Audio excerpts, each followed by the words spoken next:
natakot ako nang naging totoo. Pangako ko'y di na pabalik sa'yo, pero eto ako, bumabalik ulit sa'yo.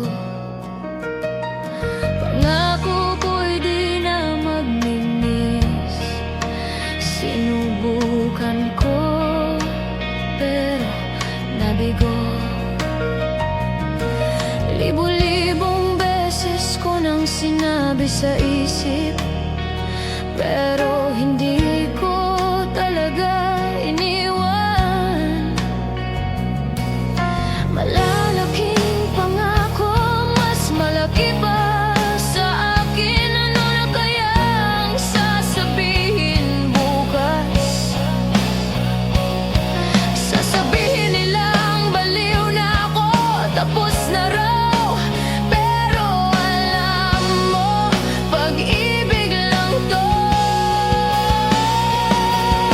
Pangako ko'y di kita mamahalin. Paano? Saan ako pupunta ngayon mula sa'yo?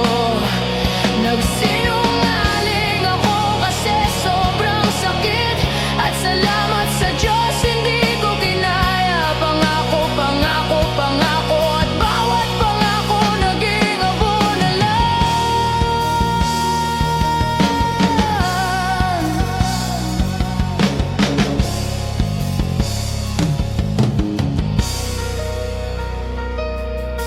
Pangako ko'y di mapapansin ang buhok mo na bumabagsak na parang gabi sa kalye. Pangako ko'y di tititig sa mata mo, pero kumikislap sila, hindi ako makahinga. Pangako ko'y di na magsulat sa'yo, walang salita, walang bakas, walang anino.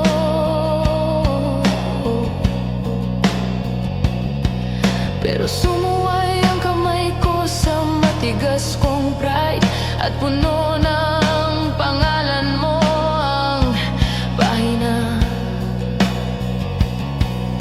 Pangako ko'y di na magpapakita sa'yo, pero narinig ko na nandyan ka sa hapunan.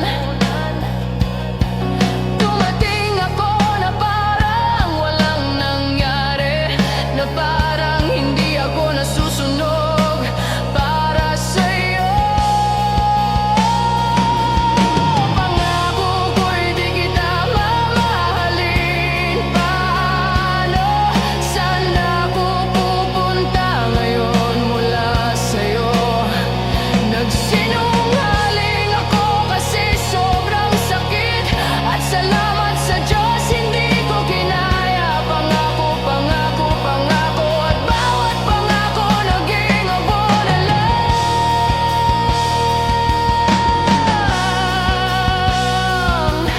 Sinabi ko'y aalis ako sa loob ng 5 minuto, pero saan ako pupunta ngayong gabi?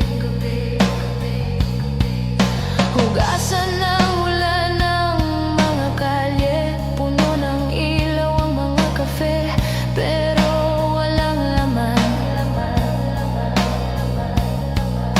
Paano ako maglalayag mag-isa kung ikaw ang dagat, ang hangin, ang biyahe?